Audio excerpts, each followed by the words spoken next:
Bonjour, bienvenue sur le plateau de Zone Télé à l'émission Vis-à-vis. Alors, vous allez vous présenter. Vous êtes très connu à Salon. De toute façon, je ne sais pas si vous avez... Disons que je fais pas mal de choses qui sont populaires, donc je crois que tout vient de là. Je m'occupe en effet de la reconstitution historique. Depuis combien de temps? Personnellement, depuis 14 ans, je préside. 14 ans, ouais. Mais il y avait 2 années auparavant où je constituais le quartier Ferrage qui était le boulevard Jean Jaurès. D'accord. Voilà, et puis depuis, je suis présidente du comité d'intérêt quartier de Centre-Ville qui tous les Noëls organise les chemins du Père Noël. D'accord, voilà. D'accord, et le château du Père Noël aussi? Non, les chemins du Père Noël, la crèche vivante, la décoration de la ville, voilà, l'organisation du marché de Noël. Et voilà, et tout ce qui va avec, puisqu'il y a l'arrivée du Père Noël, les enfants et les jouets du Père Noël. Mais c'est du gros travail tout ça, ça prend du temps. Oui, non, ça va, je meuble ma vie et mon temps, j'ai pas le temps de m'ennuyer. D'accord. Alors, vous avez amené des dessins, des objets, on va les regarder, qui racontent un peu toute cette vie justement. Alors, Exactement. Cette vie, elle a commencé où? Cette vie a commencé en Tunisie, puisque je suis née en Tunisie en 1942. Je suis arrivée en France, comme beaucoup de rapatriés, en 1960. Et donc j'avais 18 ans. 18 ans, donc c'était toute votre jeunesse. Voilà, et puis mes racines, parce qu'on peut dire ce qu'on veut. La racine, j'y suis très attachée, et ma première vraie racine, elle est là-bas, et il m'est très difficile d'oublier ce passé. Oui. Voilà, nous habitions avec mes 2 sœurs, mon frère et mes parents en pleine montagne, disons. Et nous avions... Et dans quel pays? En Tunisie. Tunisie, oui. Et nous avions des jeux tout à fait terre à terre avec cette vie qui se passait, si vous voulez, d'agriculteurs dans des champs, voilà. Donc vos parents sont agriculteurs? Étaient agriculteurs, malheureusement ils ont disparu depuis. Ils ont disparu, d'accord. Donc vous vivez dans ce rapport dans à la nature. Ferme, voilà. Une ferme, alors dans cette ferme il y a quoi? Il y y avait des animaux, il y avait des cultures, il y avait des oliviers, il y avait plein de choses, il y avait un verger, et il y avait surtout mon arbre.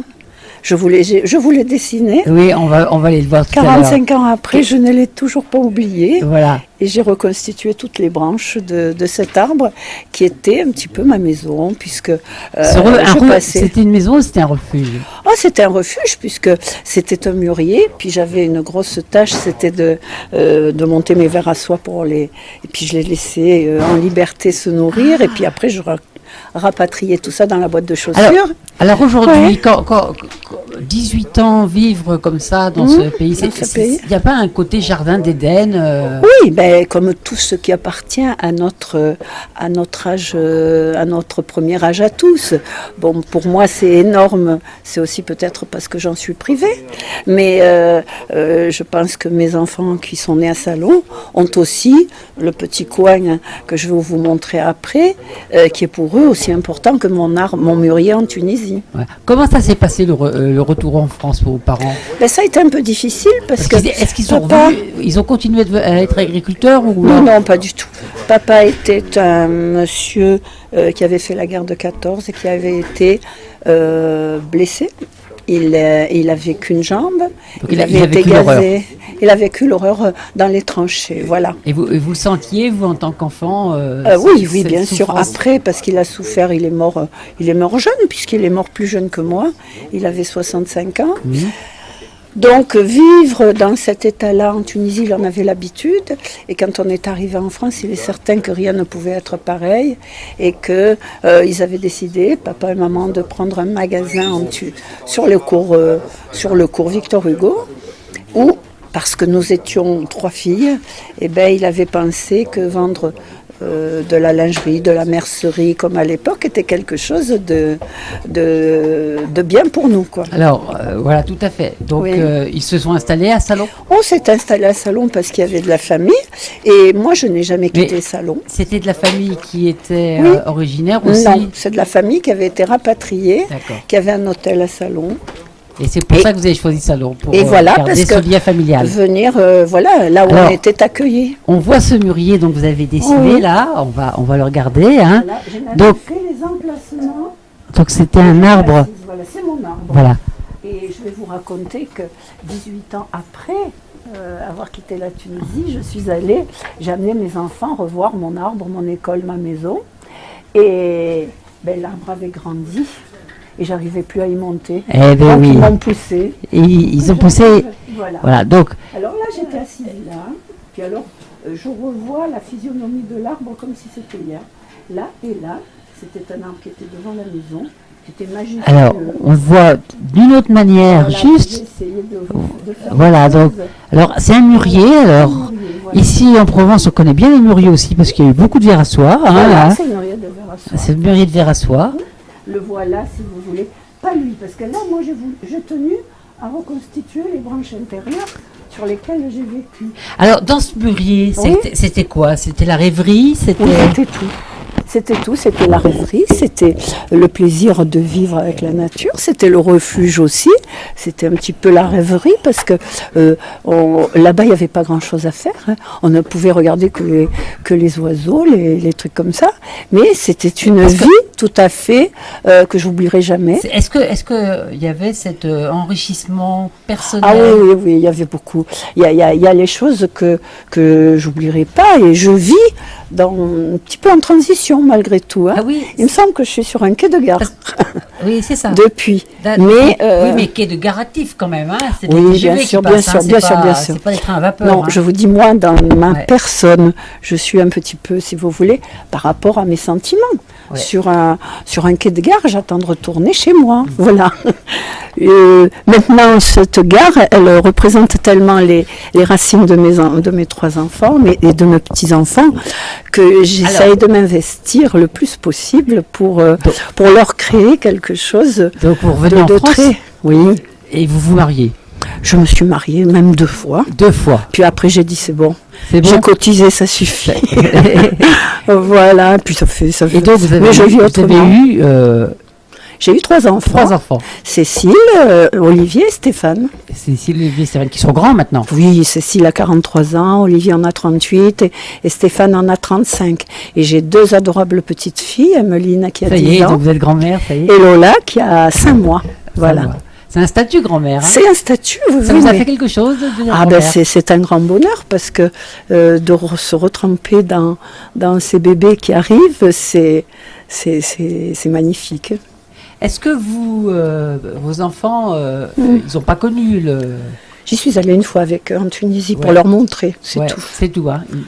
Bien sûr, ils comprennent, ils peuvent pas comprendre mon attirance et ma nostalgie. Si vous pouviez retourner, vous retourneriez? Je retournerai, mais je ne peux pas y retourner parce que je ne veux pas être privée de mes enfants. Oui, c'est ça. Je peux y retourner ça par épisode. Ah ben non, mes enfants, c'est prioritaire. Mais c'est pas pour autant que j'oublie mes sentiments. Donc il y a le murier, donc on parle des enfants et de la famille, mais il y a la maison aussi. Voilà, alors là c'est la maison. La maison à laquelle, si vous voulez, je tiens beaucoup. C'est un vieux mas sur la route des Guerres. C'est un vieux mas, Les tilleuls. Les tilleuls, Les tilleuls, route des Guerres, le voilà. Puis là aussi, c'est fidèle, il n'existe plus. Il a été démoli pour faire un ensemble immobilier il y a 2 mois. C'est beaucoup mieux, un ensemble immobilier. Oui, bien sûr, non, mais c'était un endroit adorable. Enfin, et quelque chose qui, vous voulez, a reçu mes 3 enfants et ils ont vécu leur adolescence là. C'est quelque chose qui est... Voilà. On ne peut pas passer un Noël autour de la table avec toute la famille sans parler des tilleuls. D'accord. C'est là qu'ils ont fait toutes leurs bêtises que je ne savais pas. C'est là qu'ils ont été heureux. Maintenant? Oui, j'apprends qu'ils gonflent les genoux. Une maman... J'ai une maman copine, parce que comme il n'y avait pas de papa à la maison... Ouais. Hein, donc vous avez joué le rôle un peu... On a joué confiance, copain, copine, et puis on est très très heureux comme ça. C'est vrai, oui. Oui. Ouais. Vous connaissez Cécile, vous voyez un petit peu. Je connais bien Cécile. Oui. Voilà, puis c'est une vie riche, il y a eu plusieurs vies. Il y a eu les années de galère, les années de lumière. Et les années de galère, c'était... C'était difficile. Ah oui. C'était difficile, 3 enfants toutes seules, en essayant Oui, d'aménager, si vous voulez, comment travailler, comment s'en occuper. Comment on fait. Quelle fonction professionnelle vous Oh là là, alors attendez, j'ai fait tout ce qui était possible de faire pour ne pas les privés, si vous voulez, de cette vie qui était la nôtre. Alors, j'ai d'abord fait des bouquets de fleurs que je faisais la nuit, quand ils dormaient, pour rester avec eux le jour. Puis j'allais les vendre. Après, j'ai été étalagiste. Étalagiste dans plusieurs magasins. D'accord. Étalagiste, c'était parfait parce que dans la cabine d'essayage, il y avait les 3 bébés, là, les 3 petits, et j'arrivais à travailler, voilà. Jusqu'au jour où c'était un peu plus lourd à porter, où j'ai monté un petit magasin. Oui. Et après, voilà, alors j'ai fait de la couture à la maison. C'était à l'époque du cuir. Après, j'ai eu ma petite boutique où j'ai fait des modèles, j'ai créé des modèles. Voilà, jusqu'au jour. Il y avait des ressources humaines, vous aviez un don, quoi. Parce que... Ah, le bon Dieu ne m'a pas donné de sous, mais alors il m'a donné plein d'idées. Plein d'idées, c'est ça en fait. Je suis un peu MacGyver, voilà. Avec mes mains. Voilà, et on retrouve ça un petit peu dans la manière la reconstitution, comment économiser des tissus pour faire des robes, là, comment monter. Vous savez faire. Ah là oui, là ça va, voilà. Avec 3 fois rien, il faut faire. Ouais. Ça c'est un petit peu la façon dont il a fallu vivre pour toujours se débrouiller, mais ça a été une vie riche, même dans les difficultés. Oui. Très riche, et on a tous été très heureux. On en parlait, on en rigolait, et puis alors quand on pouvait, on s'éclatait, voilà. On s'éclatait, au lieu de manger des steaks hachés, on mangeait des filets, puis on se disait demain on verra bien. Voilà. Donc si vous voulez, c'est vraiment la belle vie. À chaque fois que je fais le plateau, il y a le téléphone qui sonne. Je coupe. Voilà. Et cette maison, si vous voulez, cette maison, elle avait une immense cheminée dans cette pièce-là. Et c'était une cheminée où on pouvait tous se mettre dedans. Ouais. Donc on était là, les dimanches, c'était la grande fête. Puisque le soir, on restait là, on faisait un immense goûter avec des confitures, des trucs comme ça. Ça a été la maison du bonheur.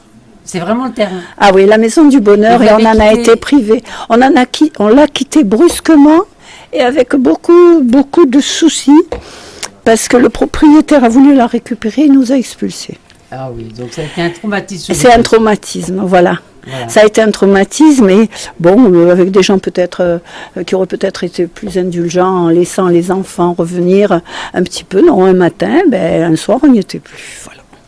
Ouais, et ça a été traumatisant. Et là, souvent, ils vont voir. Est-ce qu'on se blinde contre... parce que... On se blinde. Quand on vous croise, vous n'êtes pas une femme qui... on a l'impression que vous êtes une femme forte. Écoutez, il a fallu, sinon, écoutez, mes petits, je ne sais pas ce qu'ils seraient devenus. Voilà. Et moi, je serais peut-être à Montpellier. Parce qu'alors il y a eu des galères énormes. Des fois, il n'y avait plus d'argent.